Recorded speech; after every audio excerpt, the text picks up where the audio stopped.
মানুষ সবকিছুর মৃত্যু করতেছে পানির অভাবে। আমি ফিল করেছি এই এলাকাটা যেহেতু সবচেয়ে বঞ্চিত, এই এলাকা নিয়েই কথাও বলতে হবে বেশি, কাজও করতে হবে বেশি।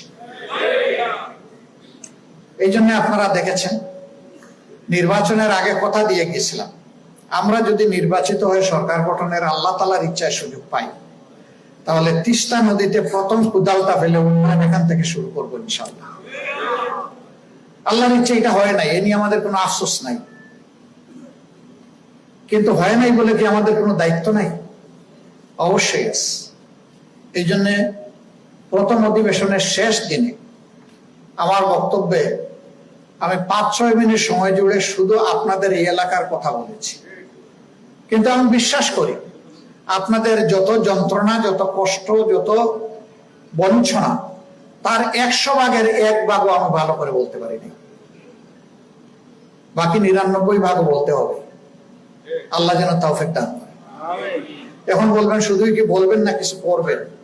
আল্লাহ যা সামর্থ্য দিবেন করবো ইনশাআল্লাহ, শুধু বলবো না। সরকার যদি আমাদের এই বলা ন্যায্য কথাগুলো বিবেচনায় নিয়ে এই অঞ্চলের উন্নয়নে মনোযোগী হয়, দায়িত্ব পালন করে, তাহলে সরকারকে আমরা অভিনন্দন জানাবো। কিন্তু সরকার যদি এই অঞ্চলকে বঞ্চিত করে রাখে, মনে রাখতে হবে যে শুধু ইলেকশনের আগে জাগো বাহে বলে ডাক দিলে হবে না। বাহাদেরকে জাগিয়েছেন, তারা জেগে এখন দেখতে চায়, জেগেই আছে, কি করেন এটা এখন দেখতে চায়।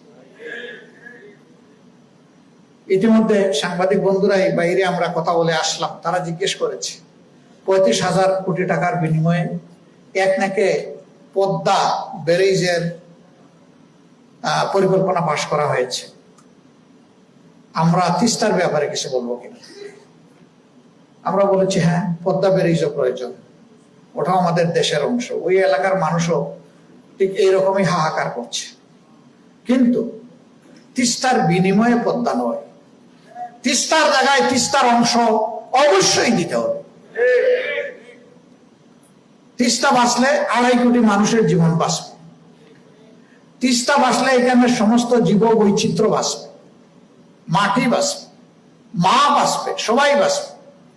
কিন্তু তিস্তা এখন সাকরাতুল মাউতে আছে। মহাপরিকল্পনার কথা শুনতে শুনতে মানুষ এখন ক্লান্ত, এখন আর কথা শুনতে চায় না, এখন বাস্তবায়ন দেখতে